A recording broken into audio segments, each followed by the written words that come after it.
Welcome two week 9। आज हम लोग जो है वो पढ़ेंगे ये कंस्ट्रेंट्स क्या होते हैं। सो बेसिकली जो है वो इसका पूरी स्लाइड्स का ऑब्जेक्टिव है कि आपको ये सिखाया जाए कि कंस्ट्रेंट जो है वो क्या होते हैं और उनको जो है वो क्रिएट कैसे करना है और मेंटेन कैसे करना है। पहली बात तो कंस्ट्रेंट्स क्या होते हैं। सो कंस्ट्रेंट्स जो है वो बेसिकली आपके टेबल पे जो है वो कुछ रूल्स लगा रहे होते हैं। अब वो रूल जो है वो हम क्यों लगाते हैं, ताकि हमारी जो है वो डेटा की इंटीग्रिटी, आपकी एंटिटी की इंटीग्रिटी और आपके रेफरेंशियल इंटीग्रिटी जो है वो बरकरार है। यहाँ पर इन्होंने कहा है कि constraint prevent the deletion of tables if there are dependencies. So basically आपके जो है वो रेफरेंशियल इंटीग्रिटी अगर आपको याद होगी, तो फॉर एग्जांपल अगर एक जो है वो बेस टेबल है या पेरेंट टेबल है और आपका जो है वो चाइल्ड टेबल पे आपकी फॉरेन की लगी हुई है और आप जो है वो बेस टेबल को डिलीट कर देते हो, तो फौरन आपको बताएगा कि यहाँ पर जो है वो एक डिपेंडेंसी है कि वहाँ पर जो है वो आपकी ये फॉरेन की लगी हुई है या आपको जो है वो यहाँ पर फॉरेन की दिखाई जा रही है। तो जब आपस में जो है वो कनेक्शन होता है दो टेबल्स का, तो आपकी डिपेंडेंसीज होती हैं। आपका कंस्ट्रेंट्स क्या कर रहा होता है कि आपको जो है वो इन चीज़ों से प्रिवेंट करता है। तो वो आपको फॉरन एरर दे देगा कि इस टेबल को डिलीट नहीं करो क्योंकि इसकी डिपेंडेंसीज जो है वो दूसरे टेबल के साथ है। इससे जो है वो डेटा इंटीग्रिटी आपकी बरकरार रहती है और डेटा कंसिस्टेंसी जो है वो आपकी बरकरार रहती है। ऑरेकल के अंदर हम लोग जो है वो ये 5 कंस्ट्रेंट टाइप जो है वो यूज करते हैं। एक तो नॉट नल, एक यूनिक और प्राइमरी की, फॉरेन की और चेक। इसको आगे देखते हैं कि ये क्या होता है। सो पहली बात तो ये नेमिंग की कर है। आप किसी कंस्ट्रेंट का जो है वो नाम देते हो और अगर आपने जो है वो नाम नहीं प्रोवाइड किया तो आपका जो है वो ओरेकल सर्वर जो है वो आपके नेम को जनरेट कर देता है यूजिंग सिस सी एन फॉर्मेट। एक इनका जो है वो ये फॉर्मेट होता है जो कि आपके खुद ही जो है वो इसको नेम जो है वो जनरेट कर देता है। अच्छा, कंस्ट्रेंट्स जो है वो आप या तो जब आप टेबल बना रहे होते हो उस वक्त आप लगा सकते हो, या फिर जब आप टेबल को बना चुके होते हो तो भी आप उन पे कंस्ट्रेंट्स लगा सकते हो। आप एक कंस्ट्रेंट को जो है वो कॉलम के लेवल पे भी जो है वो डिफाइन कर सकते हो और आप पूरे टेबल पे जो है वो डिफाइन कर सकते हो। और आप डेटा डिक्शनरी के अंदर भी जो है वो सारे जितने भी टेबल के अंदर कंस्ट्रेंट लगे हुए हैं आप उसको व्यू में देख सकते हो। ये कैसे होता है ये आगे जो है वो हम करेंगे। अच्छा, पहली बात जो है वो आती है कि आप जो है वो क्रिएट करते वक्त उसको जो है वो कंस्ट्रेंट लगाओ। आप क्रिएट टेबल करोगे, आप उसका नाम दोगे, ये हम जो है वो DDL के अंदर कर चुके हैं। और आप जो है वो उसका कॉलम का नाम बताओगे, उसकी डेटा टाइप और उसके लेंथ बताओगे और इसी तरह जो है वो आप एक पूरा टेबल बनाओगे। अब यहाँ पर जो है वो दो तरीके से जो है वो आपको दिखाया हुआ है। एक तो उसने कॉलम के ऊपर एक कंस्ट्रेंट लगाया है, दूसरा कंस्ट्रेंट उसने टेबल पे लगाया है और ये employ to employ ID primary key है। तो प्राइमरी की बेसिकली उसने जो है वो कॉलम सेलेक्ट किया है कि इस कॉलम इस टेबल के अंदर इस कॉलम के अंदर जो है मुझे ये प्राइमरी की जो है वो चाहिए। तो यहाँ पर आप देख सकते हैं इन्होंने जो है वो कॉलम कंस्ट्रेंट लेवल पे जो है वो दिखाया है। ठीक है, आप लिखेंगे कॉलम और बाकी ये जो है वो आपका ऑप्शनल है कि आप लिखें या ना लिखें। तो इसके बाद जो है वो आप उसकी टाइप बताते हैं। टाइप्स आपकी सारी यहाँ पर ये सारी आपकी टाइप्स हैं, कंस्ट्रेंट टाइप्स। तो यहाँ पर आप देख सकते हैं कि जॉब आईडी यहाँ पर कॉलम है उसका, ठीक है। और बाकी ये जो है वो कंस्ट्रेंट आप लगा भी सकते हैं, नहीं भी लगा सकते। जब आप कंस्ट्रेंट का नाम देने लगते हैं तो आप ये जो है वो नाम जब आप देते हैं तो ये आप लगाते हैं। तो अगर आपने नाम नहीं दिया हुआ तो आप जो है वो इसको नहीं लगाओगे। फॉर एग्जाम्पल यहाँ पर जो है वो जॉब आईडी लिखा है और उसने जो है वो सीधा उसको नॉट नल दे दिया है। अब ये खुद ही जो है वो इंटरनली ओरेकल इसको कोई नाम दे देगा रेफरेंस के लिए, लेकिन आपने जो है वो कोई स्पेसिफाइड नहीं किया। इसी तरह टेबल कंस्ट्रेंट लेवल पे आ जाते हैं। यहाँ पर आपने जो है वो कंस्ट्रेंट का कीवर्ड दिया है, उसके बाद जो है वो उसका नेम लिखा है, फिर उसके बाद उसकी टाइप लिखी है और किस कॉलम पे या किन कॉलम्स पे ये कंस्ट्रेंट लगाना है। तो ये आपका हो गया टेबल कंस्ट्रेंट लेवल और आपका जो है वो कॉलम पे constraint level. Not null constraint की बात करते हैं। नॉट नल कंस्ट्रेंट आपका ये करता है कि आप जिस कॉलम पे उसको लगा देते हो या एनफोर्स कर देते हो उस कॉलम पे जो है वो नल वैल्यूज नहीं आ सकती। तो यहाँ पर आप देख सकते हैं कि लास्ट नेम पे जो है वो इन्होंने एक नॉट नल का कंस्ट्रेंट लगाया हुआ है। तो अगर आप जो है वो इधर वैल्यू नहीं देंगे तो वो आपको एरर देगा कि इस पे कंस्ट्रेंट लगा हुआ है और आप इसको कोई वैल्यू दो। आप इसको जो है वो नल नहीं छोड़ सकते। इसी तरह यहाँ पर भी जो है वो नॉट नल का कंस्ट्रेंट लगा हुआ है। इधर जो है वो आपने लाजमी डेट देनी है, लेकिन यहाँ पर आप देख सकते हैं कि डिपार्टमेंट आईडी के अंदर कंस्ट्रेंट नहीं लगा हुआ, तो यहाँ पर एक वैल्यू नल है।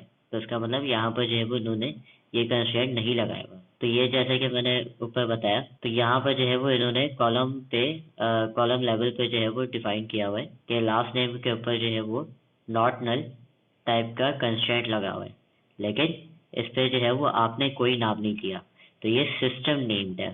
सिस्टम नेम का मतलब कि ओरेकल अब इसको खुद नाम देगी। और यहाँ पर आपने जो है हायर डेट पे एक कंस्ट्रेंट लगाया है जिसका जो है वो एम्प्लॉय हायर डेट और एन नॉट नल नाम आपने रखा हुआ है, और आपने जो है वो नॉट नल की टाइप बता दी कि यहाँ पर नॉट नल लगेगा। तो अब जब भी हायर डेट जो है वो इंसर्ट की जाएगी, तो आपको जो है वो लाजमी होगा कि वहाँ पर आप एक कोई ना कोई डेट जो है वो इंसर्ट करो। क्योंकि आपने इसको नाम दिया है, तो ये जो है वो यूजर नेम है, ठीक है। आपने क्योंकि इसको स्पेसिफाई किया है कि इस कंस्ट्रेंट का नाम ये होगा। अब आ जाता है यूनिक कंस्ट्रेंट पे। यूनिक कंस्ट्रेंट क्या कहता है कि आपके जितने भी वैल्यूज हैं इस कॉलम के अंदर, वो एक दूसरे से यूनिक होनी चाहिए। तो वो मल्टीपल वैल्यूज कभी भी अलाउ नहीं करेगा। फॉर एग्जाम्पल यहाँ पर जितने ईमेल हैं वो सारे एक दूसरे से यूनिक हैं। कभी ऐसा नहीं हो सकता कि किसी बंदे का जो है वो दो बंदों का सेम ईमेल हो। तो यहाँ पर हमने यूनिक कंस्ट्रेंट लगाया हुआ है ताकि हमें जो है वो यूनिक वैल्यूज मिले। तो आप कभी भी जो है वो यहाँ पर ऐसे रिपीटिव वैल्यू नहीं डाल सकते। अच्छा, अब इस कंस्ट्रेंट को जो है वो लगाएंगे कैसे? आप टेबल जो है वो क्रिएट करते वक्त ये जो है वो आप टेबल क्रिएट कर रहे हैं और आपने नीचे जो है वो, तो यहाँ पर टेबल लेवल पे जो है वो आपका कंस्ट्रेंट लगा हुआ है जिसके अंदर आप जो है वो एक कंस्ट्रेंट का कीवर्ड डाल रहे हैं। फिर उसके बाद जो है वो उसका कंस्ट्रेंट का नाम लिख रहे हैं, किस टाइप का जो है वो कंस्ट्रेंट लगाना है और किस कॉलम पे लगाना है। तो हमने जो है वो कंस्ट्रेंट लगाया है एम्प्लॉय ईमेल यूनिक की का, और यूनिक टाइप का जो है वो हमने कंस्ट्रेंट लगाया है और हमने इसको ईमेल के कॉलम के अंदर लगाया है। तो फिर जो है वो हम बात करते हैं प्राइमरी की का। प्राइमरी की आप लोगों को जो है वो पहले ही पता होगा कि आपकी प्राइमरी की जो है वो कभी भी रिपीटिव नहीं होती, मतलब यूनिक होती है, और कभी भी नल नहीं हो सकती। तो आपको किसी जो है वो कॉलम पे अगर प्राइमरी की लगानी हो, तो आप या तो टेबल लेवल पे या फिर आप कॉलम लेवल पे, दोनों पे जो है वो आप बता सकते हैं कि कैसे जो है वो प्राइमरी की लगेगी। हमने यहाँ पर जो है वो यहाँ पर जो एग्जांपल दी गई है वो टेबल लेवल पे जो है वो उन्होंने लगाई है। कंस्ट्रेंट उन्होंने कीवर्ड लिखा है, उसके बाद जो है वो उसका नाम, डिपार्टमेंट आईडी, पीके जो है वो प्राइमरी की है, तो ये जो है वो नाम है इसका।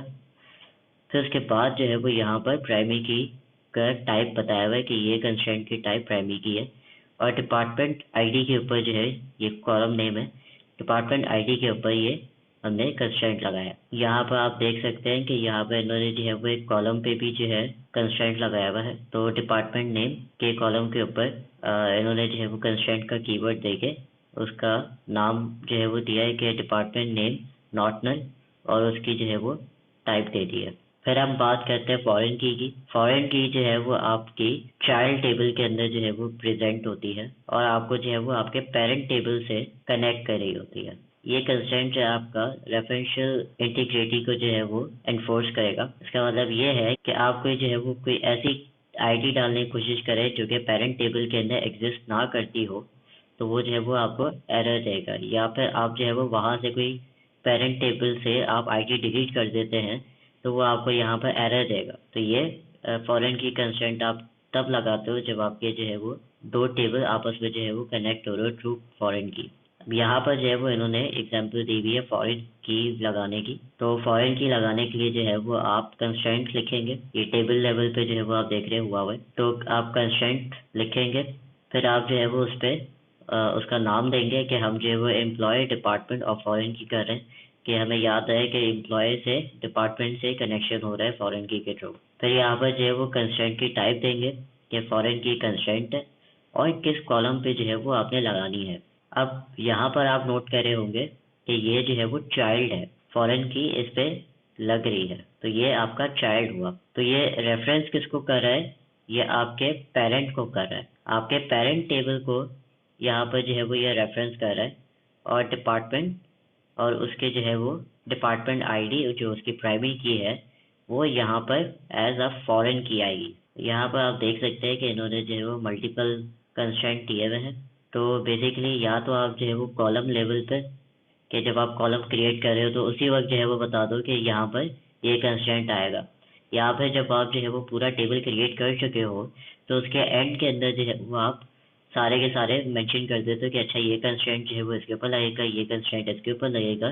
तो आप जो है वो एक्स्ट्रा भी कर सकते हो। जैसे यहाँ पर इससे जो है वो फॉरेन की लगाई हुई है, ठीक है, और रेफरेंस दिया हुआ है डिपार्टमेंट टेबल को। और यहाँ पर जो है वो उसने एक और कंस्ट्रेंट लगाया हुआ है एम्प्लॉय ईमेल पे, और उधर जो है वो उन्होंने यूनिक की लगाई हुई है ईमेल के ऊपर। अच्छा, फॉरेन की के अंदर जो है वो कुछ आपके कंस्ट्रेंट कीवर्ड्स होते हैं।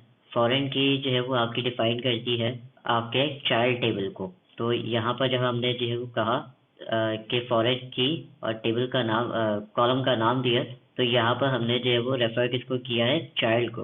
तो चाइल्ड के ऊपर जो है वो फॉरेन की लगी है, और ये जो है वो आपका पेरेंट टेबल है। तो ये आपका जो है वो डिफाइन करता है column in the child table at the table constraint level. इसी तरह आपने जो है वो रेफरेंसेस का जो है वो कीवर्ड देखा, जो यहाँ पर इन्होंने मेंशन किया हुआ है। रेफरेंस का कीवर्ड जो है वो आपके पेरेंट टेबल को सिग्निफाई करता है या फिर उसकी तरफ इशारा करता है कि ये रेफरेंस के आगे जो भी आप लिखोगे वो आपका पेरेंट टेबल होगा, फॉरेन की के आगे जो भी लिखोगे वो आपका चाइल्ड टेबल होगा। अच्छा, अब बात करते हैं on delete cascade. For example, अगर आपने पेरेंट टेबल के अंदर से कुछ वाकई डेटा डिलीट करना हो, तो अगर आप वैसे ही डिलीट कर दोगे तो वो फौरन आपको कहेगा कि मैं ये डिलीट नहीं कर सकता, क्योंकि चाइल्ड टेबल के अंदर आपके जो है वो कोई ना कोई डिपेंडेंसीज लगी हुई है, ठीक है, कि एक फॉरेन की लगी हुई है, तो वो वहाँ पर रेफरेंशियल इंटीग्रिटी का इशू आएगा। तो ऑन डिलीट कैस्केड क्या कहता है कि जब आप पेरेंट टेबल से कोई रो जो है वो डिलीट करते हो, तो आपके चाइल्ड के टेबल में से जो जिस रो को वो रेफर कर रहा होता है वो भी जो है वो रो डिलीट कर देता है।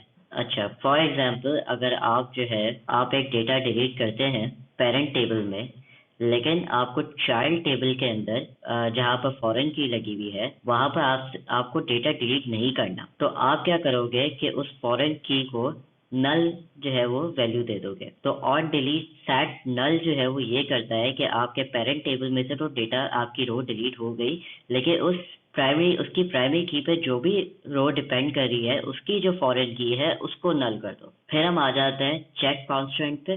चेक कॉन्स्टेंट जो है वो बेसिकली एक चेक होता है या एक कंडीशन होती है जिसको जो है वो हर रो सेटिस्फाई कर रही हो। वो मेक श्योर कर रहा होता है कि हर रो जो है वो इस कंडीशन को सेटिस्फाई कर रही हो। तो फॉर एग्जाम्पल, यहाँ पर जो इन्होंने एग्जाम्पल दी हुई है वो इन्होंने जो है वो सैलरी के कॉलम पे एक कंस्ट्रेंट लगाया है जिसका नाम उन्होंने जो है वो एम्प्लॉय सैलरी मिनिमम जो है वो रखा है, ये मिनिमाइज। और यहाँ पर वो चेक की कंडीशन क्या लगा रहे हैं ब्रैकेट्स के अंदर, पैरेंथेसिस के अंदर, कि सैलरी जो है वो ग्रेटर देन 0 होनी चाहिए।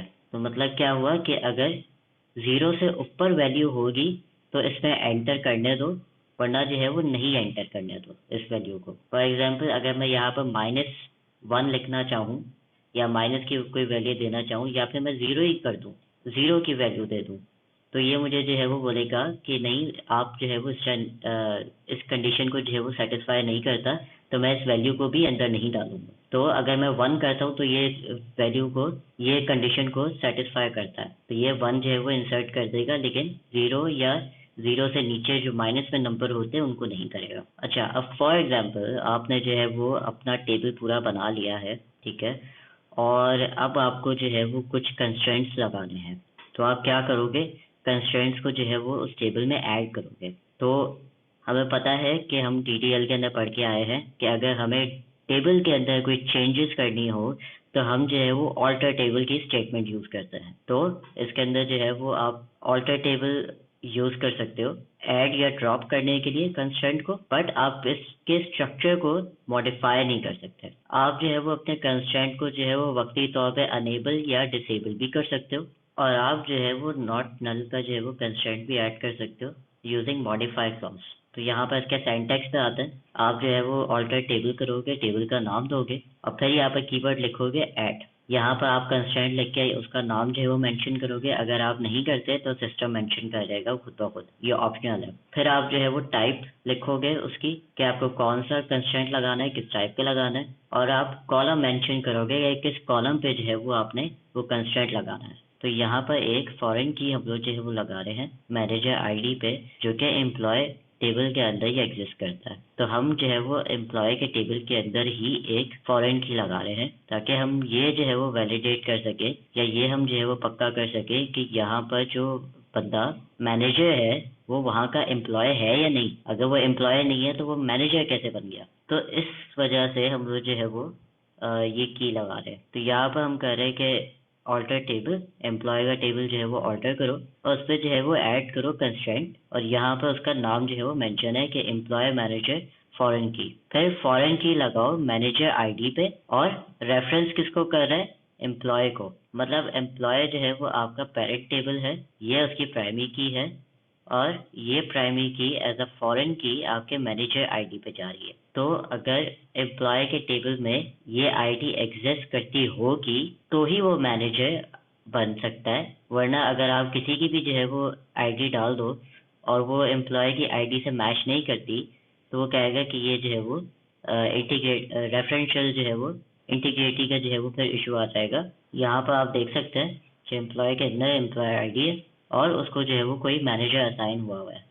तो अब इसका मतलब ये है कि अगर वो एम्प्लॉय एम्प्लॉय टेबल के अंदर एग्जिस्ट करता होगा तभी तो वो किसी का मैनेजर बनेगा। तो इसलिए जो है वो हमने यहाँ पर फॉरेन की इसको एज अ फॉरेन की लगाया और यहाँ पर इसको प्राइमरी की लगाया, ताकि अगर ये नहीं हो या डिलीट हो जाए तो यहाँ पर जो है वो फॉरेन मुझे जो है वो कंस्ट्रेंट बताया कि यहाँ पर रेफरेंशियल इंटीग्रिटी का इशू आ रहा है और ये डिपेंडेंसी जो है वो थी और ये खत्म हो रही है। तो अगर एम्प्लॉय एग्जिस्ट ही नहीं करता होगा कंपनी के अंदर तो वो किसी का जो है वो मैनेजर कैसे हो सकता है। तो बेसिकली हम लोग यहाँ पर ये लगा रहे थे। अब फॉर एग्जाम्पल हमने जो है वो ये कंस्ट्रेंट ऊपर लगाया और हमें जो है वो अब उसको डिलीट करना है, तो हम क्या करेंगे, ड्रॉप करेंगे कंस्ट्रेंट को। तो यहाँ पर हमने ऑल्टर टेबल किया, हमने जो है वो किस पे लगाया था, एम्प्लॉयज पे लगाया था, और हमने कहा कि ड्रॉप कंस्ट्रेंट और उसका नाम जो हमने यहाँ पर ऊपर मेंशन किया था उसका नाम हम यहाँ पर लिखेंगे और उस कंस्ट्रेंट को ड्रॉप कर देंगे, मतलब डिलीट कर देंगे, रिमूव कर देंगे। अब हम बात करते हैं कि हमने जो है वो प्राइमरी की रिमूव करनी है डिपार्टमेंट टेबल से, और हमें ड्रॉप करनी है फॉरेन की कंस्ट्रेंट जो कि हमने एम्प्लॉय डिपार्टमेंट आईडी के कॉलम पे लगाया हुआ है। तो आपका पेरेंट टेबल जो है वो आपका डिपार्टमेंट है जिस पे प्राइमरी की लगी हुई है, और आपका एम्प्लॉयज जो है वो चाइल्ड टेबल है जिस पे डिपार्टमेंट आईडी पे उसकी फॉरेन की लगी हुई है जो कि डिपार्टमेंट टेबल से आ रही है। यहाँ पर हम देख सकते हैं कि ये जो है वो इसकी प्राइमरी की है, ये आपका पेरेंट टेबल है डिपार्टमेंट, यहाँ पर आपकी फॉरेन की लगी हुई है। अगर हम यहाँ से जो है वो डिपार्टमेंट आईडी को कहते हैं कि अब जो है वो ये प्राइमरी की नहीं है, हम इसका जो है वो कंस्ट्रेंट ड्रॉप कर रहे हैं, तो ऑटोमेटिकली यहाँ पर भी जो है इसकी फॉरेन की का कंस्ट्रेंट जो है वो ड्रॉप होना चाहिए। तो उसके लिए हम क्या करेंगे, उसके लिए हम कह रहे हैं कि भाई ऑल्टर करो टेबल डिपार्टमेंट, क्योंकि डिपार्टमेंट में जो है वो आपकी प्राइमरी की है, और आप यहाँ पर कह रहे हो ड्रॉप प्राइमरी की कैस्केड।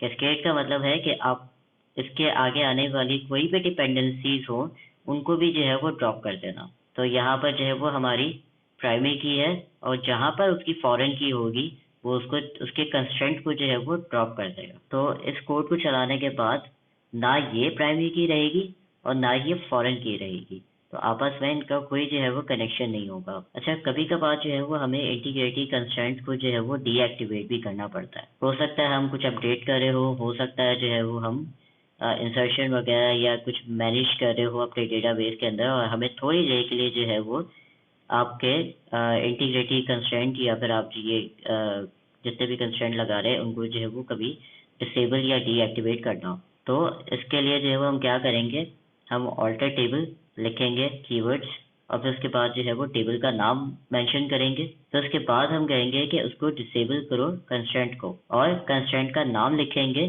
ठीक है, अगर हम इतना सिर्फ लिखते हैं तो ये क्या करेगा, एम्प्लॉय के टेबल से एम्प्लॉय आईडी जो कि प्राइमरी की है उसको जो है डिसेबल कर देगा। अब यहाँ पर आप कह रहे होंगे कि सर यहाँ पर कैस्केड भी लगा हुआ है, तो कैस्केड ये करता है कि आपके जो है वो आगे जितने फॉरेन कीज इससे अटैच होंगे इस प्राइमरी की से, उनको भी जो है वो डिसेबल कर देगा। अगर आप यहाँ पर कैस्केड लगा देते हैं तो आगे जितनी डिपेंडेंसीज होंगी फॉरेन कीज जहाँ होंगी, उनको भी जो है उनके कंस्ट्रेंट को भी ये डिसेबल कर देगा। अगर आप ये कैस्केड नहीं लगाएंगे तो यहाँ पर सिर्फ एम्प्लॉय के टेबल में जो है वो प्राइमरी की को डिसेबल करेगा। इसी तरह आप जब डिसेबल करते हैं तो आप उसको जो है वो वापस एनेबल भी कर सकते हैं। एनेबल करने के लिए जो है वो वही आप ऑल्टरनेट टेबल लिखेंगे एम्प्लॉयज, या जो भी आपने जो है वो जिसका भी नाम देना है, और यहाँ पर जो है वो आप एनेबल कंस्ट्रेंट और उस कंस्ट्रेंट का नाम क्या है वो आप मेंशन कर देंगे। अच्छा मैम, सारिश ने जो है वो पहले आपको बताया होगा कि आपकी प्राइमरी की से पीछे भी जो है वो कोई इंडेक्सेस जो है वो लगे हुए होते हैं। ठीक है, इंटरनली जो है वो ऑरेकल आपके इंडेक्सेस जो है वो लगा रहा होता है, और वो इंडेक्सेस जो है वो आपकी रोज और आपके डेटा को जो है वो यूनिकली आइडेंटिफाई कर रहे होते हैं। तो जैसे ही आप जो है वो एनेबल करते हो यूनिक की या प्राइमरी की, तो वो जो है वो फॉरन ऑटोमेटिकली जो है वो क्रिएट करना शुरू हो जाता है सारे इंडेक्सेस वापस से। अच्छा, अब हम ये देख लेते हैं कि कैस्केडिंग कॉन्स्टेंट जो है वो कहाँ कहाँ यूज़ होता है। एक तो आपके जो है वो ड्रॉप कॉलम के साथ जो है वो ये क्लॉज यूज़ हो सकता है। अच्छा, अगर आपने जो है वो बहुत सारे कंस्ट्रेंट्स और उनकी डिपेंडेंसीज को ख़त्म करना हो या ड्रॉप करना हो, तो आप जो है वो कैस्केड कंस्ट्रेंट्स का क्लॉज लगा सकते हैं। ठीक है, और ये यूज़ होता है along with drop column clause के साथ। यहाँ पर हमने जो है वो ऑल्टर टेबल किया है, टेस्ट1 एक टेबल का नाम है, ड्रॉप कर रहे हैं प्राइमरी की, और ये सारे नेम्स हैं आपके कंस्ट्रेंट्स के जो आपने ख़त्म करने हैं। ठीक है, आप यहाँ पर ड्रॉप लिखोगे और यहाँ पर जितने सिंगल वैल्यू भी दे सकते हो और कंस्ट्रेंट कैस्केड कंस्ट्रेंट कर सकते हो। इस प्राइमरी की के साथ जो भी फॉरेन कीज जो है वो इस पर डिपेंडेंट होंगी वो सारी जो है वो ड्रॉप हो जाएंगे, सारे कंस्ट्रेंट ड्रॉप हो जाएंगे। ये एक प्राइमरी की, और जिस जिस टेबल में ये फॉरेन की होगी वहां से सारे कंस्ट्रेंट जो है वो ड्रॉप हो जाएंगे। इसी तरह जो है वो आप मल्टी वैल्यूड भी दे सकते हो कि ड्रॉप, और ये सारे जो है वो आपने लिस्ट आउट कर दिए कि ये मुझे जो है वो कंस्ट्रेंट आप ड्रॉप करके दो। तो फिर इस पे जो है वो जितने आपके जो है वो कंस्ट्रेंट होंगे और वो जिस पे डिपेंडेंट होंगे या उन पे जो डिपेंडेंट होगा वो सारे के सारे जो है वो ड्रॉप हो जाएंगे। अच्छा, अगर आपको नहीं पता कि किस टेबल पे कौन सा कंस्ट्रेंट लगा हुआ है, तो हमारे पास एक व्यू होता है। ये जो है वो एक व्यू है जो कि सारे के सारे कंस्ट्रेंट की डेफिनेशंस और उनके नाम जो है वो उठा के आपको दिखाता है। तो आपका कंस्ट्रेंट नेम, कौन सा कंस्ट्रेंट, उसका नाम क्या है, उसका टाइप, तो कौन से जो है वो टाइप का कंस्ट्रेंट लगा हुआ है, इसके अंदर जो है वो आपको सारी वो कंडीशन दिखा रहा होगा जो कि वो कंस्ट्रेंट परफॉर्म कर रहा होगा। यहाँ पर आप देख रहे होंगे कि यहाँ पर सी लिखा हुआ है, सी का मतलब है कि ये चेक है। तो ये सारे चेक्स लगे हुए हैं आपके पास। हमने चेक्स ऊपर पढ़ा था, हमने देखा था कि सैलरी जो है वो इज ग्रेटर देन 0। अगर ये वैल्यू ग्रेटर देन 0 हो तो इसके अंदर डालो, वरना ये मुझे एरर दे देगा कि नहीं, वैल्यू जो है वो इस रो के चेक को सेटिस्फाई नहीं करती। तो ये एक हमारा जो है वो कंस्ट्रेंट है, हमने ये यहाँ पर कंस्ट्रेंट लगाया हुआ है, और ये सारे आपके जो है वो कंस्ट्रेंट लगे हुए हैं। और यहाँ पर जो है वो आप देख सकते हैं कि ये एम्प्लॉय ईमेल यूके जो है वो यूनिक की जो है यहाँ पर यू से जो है वो आइडेंटिफाई हो रहा है। तो ये जो है वो इसका मतलब है कि ये यूनिक इससे जो है वो कंडीशन लगाई हुई है या कंस्ट्रेंट की टाइप लगाई हुई है जिसकी कोई भी जो है वो कंडीशन जो है वो नहीं है। ये जो है वो एंड है आपका। डेटा टाइप जो है वो हमने देखे, नॉट नल के किसी भी वैल्यू को जो है वो नल एंटर ना होने दो, और यूनिक के हर वैल्यू जो है वो रिपीटिव ना हो और 2 दफ़ा एक वैल्यू ना जाए, हर वैल्यू जो है वो आपस में यूनिक हो। आपकी प्राइमरी की के आपका यूनिक भी हो और नॉट नल भी हो। आपकी फॉरेन की के रेफरेंशियल की जो है वो आपकी कहलाती है ये, जो आपको टेबल्स के बीच में जो है वो लिंक कर रही होती है। और चेक, चेक के अंदर जो है वो आप कोई कंडीशन जो है वो प्रोवाइड करते हो। और हमने जो है वो यूज़र कंस्ट्रेंट टेबल या व्यू को जो है वो हमने देखा और उनकी डेफिनेशन और नेम देखे।